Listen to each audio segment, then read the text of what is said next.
नमस्ते, आप सभी लोगों का स्वागत है आपके अपने चैनल एड्यू एकेडमी पर, जहां पर हम जो हमारा स्टैटिस्टिक्स का चैप्टर चल रहा था बीकॉम सेमेस्टर 3 प्लस 12th के अंदर ये चैप्टर आप लोगों को पूछा जाता है। तो हमारे चैप्टर का जो नाम था इंडेक्स नंबर, जिसके अंदर हमने पहले 2 ऑलरेडी लेक्चर शूट कर दिए हैं। यहाँ पर जो है it is an third and the most important lecture, because यहाँ से कि ये जो लेक्चर है, इस लेक्चर से यहाँ पर मैं आप लोगों को जो है वो इस चैप्टर की जो मेन इंपॉर्टेंट मेथड्स है वो मैं आप लोगों को समझाने वाला हूँ। तो मेथड्स यानी कि यहाँ पर देखो, ये जो क्वेश्चन होता है वो कुछ आपको इस तरीके से दिया होता है कि यहाँ पर आपको बोला होगा obtain Fisher Marshall's index number from the following data. अब देखो यहाँ पर अगर आप लोग फॉर एग्जांपल 12th के अंदर हो तो सबसे पहली चीज़ मैं यहाँ पर आपको फाइंड आउट करना सिखाऊंगा IL क्या होता है, IP क्या होता है और IF क्या होता है, मतलब कि लार्जर, फार्शियर्स and Fisher's index number. 3 index number हम लोग यहाँ पर पहले फाइंड आउट करेंगे। देन आफ्टर उसके बाद हम लोग यहाँ पर मार्शल्स एजवर्थ इंडेक्स नंबर हम लोग फाइंड आउट करेंगे। तो सबसे पहली चीज़ यहाँ पर अगर मैं कहूँ कि फिशर्स इंडेक्स नंबर अगर हमें ढूंढना है या तो फिर अगर वहाँ पे मार्शल्स भी ढूंढना है, तो दोनों के लिए यहाँ पर एक पहले कॉमन फॉर्मूला है। तो सबसे पहले मैं यहाँ पे लिख देता हूँ मेरी जो भी आइटम दे के रखी है मुझे, तो यहाँ पर जितनी भी आइटम्स दे के रखी है उसको मैं यहाँ पे बाहर की साइड पे लिख देता हूँ P Q R S T U V और यहाँ पर आ जाएगा लास्ट में मेरा टोटल। अब यहाँ पर फर्स्ट ऑफ ऑल ये जो भी मुझे दे के रखा है ये क्या है, मेरी प्राइस है। और प्राइस के अंदर 0 यानी यहाँ पर क्या होता है, ये मेरा बेस ईयर होगा और ये मेरा क्या होगा, करंट ईयर होगा। इसका मतलब है कि आगे की जो भी मेरे को प्राइस दे के रखी है 2000 वाली, वो मेरी बेस ईयर की प्राइस है और उसके बाद वाली मेरी करंट ईयर की प्राइस है। यानी कि यहाँ पर सबसे पहले आ जाएगा मेरा P0 और फिर उसके बाद क्या आएगा मेरा P1। सिमिलरली इसी तरीके से क्वांटिटी के अंदर भी दे के रखा है। देखो यहाँ पर क्वांटिटी के अंदर भी सबसे पहले 0 दिया है, देन आफ्टर 2017 दिया है। तो 0 के अंदर यहाँ पर क्या लिखेंगे हम, सबसे पहले Q0 और फिर उसके बाद क्या आ जाएगा Q1, और इसके बेस पे हम लोग आगे के सारे फार्मूलाज को फाइंड आउट करेंगे। तो पहले ये सारी चीज़ मैं यहाँ पे कॉपी कर लेता हूँ। पहले 8, 10, 24, 35, 30, 14, 16 और यहाँ पर P1 के अंदर भी सेम 8, 12, 38, 50, 60, 14, 24।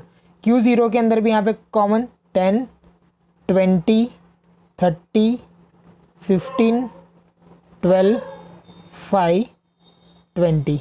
Q1 के अंदर भी यहाँ पर 8, 20, 40, 12, 10, 8, 15।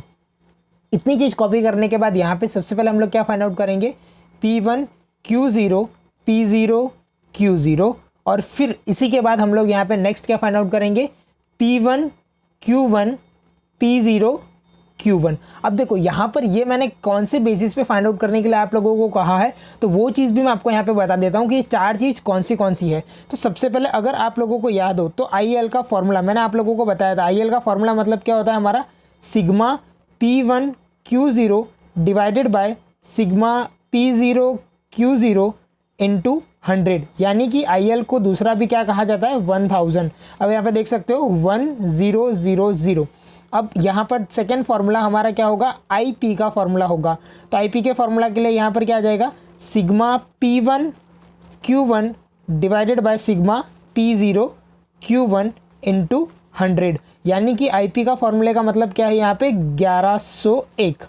तो इस तरीके से यहाँ पर क्या है, हमारा IL और IP दोनों के फार्मूलाज को हम लोगों को यहाँ पे फाइंड आउट करना रहता है। और ये फार्मूलाज की शीट जो है वो ऑलरेडी मैंने यहाँ पे लिखी हुई है, ये आप लोगों को डिस्क्रिप्शन के अंदर मिल जाएगी, तो आप वहाँ से इसे एक्सेस भी कर सकते हो कौन से फार्मूलाज है इसको लेके। तो यहाँ पर सबसे पहले हम लोग फाइंड आउट कर लेते हैं P1 Q0। अब P1 Q0 मतलब कि ये जो भी हमारा P1 दिया है उसका मल्टीप्लाई हम लोग किसके साथ करेंगे, Q0 के साथ करेंगे। तो यहाँ पे हमारा P1 मल्टीप्लाई बाय Q0 मतलब कि 8 इंटू 10। तो सबसे पहले में आ जाएगा 80, देन आफ्टर आएगा 240, देन उसके बाद आएगा 1140, देन उसके बाद आ जाएगा 750, देन उसके बाद आ जाएगा 720, देन उसके बाद आ जाएगा 70, देन उसके बाद आ जाएगा 480। और यहाँ पर अगर मैं टोटल की बात करता हूँ तो टोटल कितना आएगा मेरा 3000 रुपीज़, जिसको मैं क्या बोलूँगा यहाँ पे सिग्मा P1 Q0।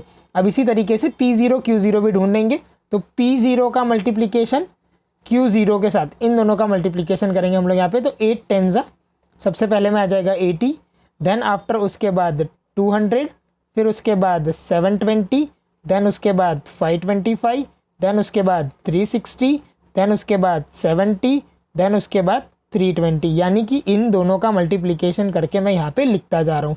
अब सिमिलरली इसी तरीके से इसका भी टोटल करेंगे, तो यहाँ पर आंसर आएगा मेरा 1955, जिसको मैं क्या बोलूँगा, सिग्मा P0 Q0। अब नेक्स्ट यहाँ पर क्या फाइंड आउट करने के लिए बोला है, P1 Q1।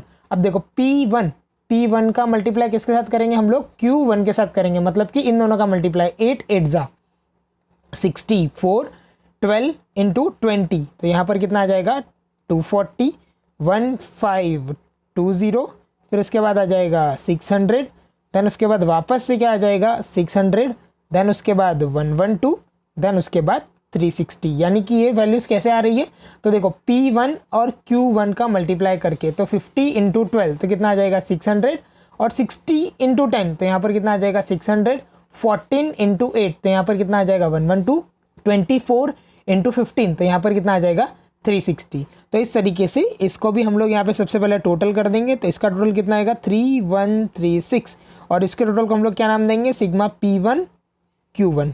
अब नेक्स्ट हमारा क्या है, लास्ट हमारा P0 Q1।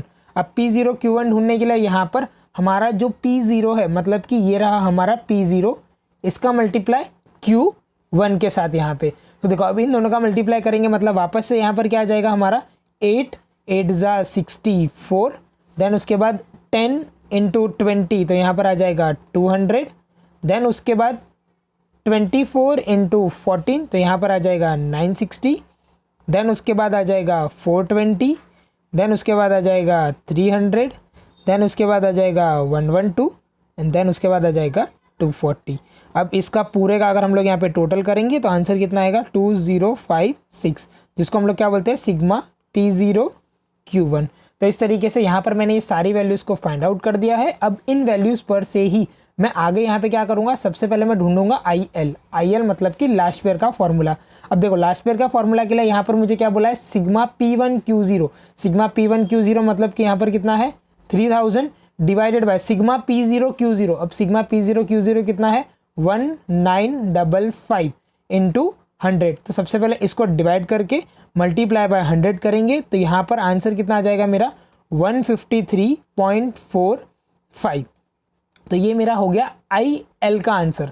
अब इसी तरीके से IP भी यहाँ पर मैं फाइंड आउट करूँगा। पहले मैंने IL ढूंढा, अब मैं क्या ढूंढूंगा IP। तो अब IP ढूंढने के लिए सिग्मा P1 Q0 तो मतलब 3136 divided by sigma P0 Q1 तो आंसर आ जाएगा 2056 इंटू 100। अब इन दोनों को डिवाइड करेंगे तो यहाँ पर आंसर मेरा कितना आएगा 152.52, या तो फिर आप बोल सकते हो 53 अप्रॉक्सीमेटली। तो ये मेरा किसका आंसर मुझे मिल गया, यहाँ पर ये IP का आंसर मिल गया। अब देखो IL और IP मिल चुका है, तो इस पे से मैं यहाँ पर आगे क्या ढूंढ सकता हूँ, मेरा IF। तो यहाँ पर मैं ढूंढूंगा IF इक्वल्स टू रूट के अंदर IL मल्टीप्लाई बाय IP। तो यहाँ पर रूट के अंदर IL कितना है मेरा 153.45 मल्टीप्लाई बाय 152.53। इन दोनों का यहाँ पे मल्टीप्लिकेशन करके देन आफ्टर उसके बाद इसका रूट करेंगे। अगर इन दोनों का मल्टीप्लिकेशन करेंगे और उसके बाद इसका रूट करेंगे तो इसका आंसर कितना आ जाएगा 152.62। तो ये क्या हो जाएगा मेरा IF का आंसर। तो इस तरीके से यहाँ पर जब कभी भी आपको क्वेश्चन के अंदर कहा जाता है कि आपको Fisher's index number find out करना है, तो आपको जो भी क्वेश्चन दे के रखा है उस पे से पहले आप लोगों को ये सारी वर्किंग सॉल्व करनी रहेगी। देन आफ्टर उसके बाद अब हम यहाँ क्या करेंगे, सारे फॉर्मूलाज को फाइंड आउट करेंगे। सारे फॉर्मूलाज के अंदर कौन से फॉर्मूला है हमारा, सबसे पहला हमारा IL, देन आफ्टर उसके बाद IP और लास्ट में हमारा IF है यहाँ पे फॉर्मूला के अंदर। तो इस तरीके से हम लोग क्या करेंगे, पूरा सम को सॉल्व करेंगे। तो मिलते हैं अपने नेक्स्ट लेक्चर में, जहाँ पर हम इसी की आगे और भी जो मेथड्स है, मतलब कि मार्शियर्स और डॉल्बी वाली जो मेथड है, वो सेम फॉर्मूला के अंदर सेम सम के अंदर हम लोग उसे यहाँ पे सॉल्व करेंगे इन्हीं फॉर्मूलाज के बेस को लेके। तो मिलते हैं अपने नेक्स्ट लेक्चर में, तब तक के लिए bye and thank you so much.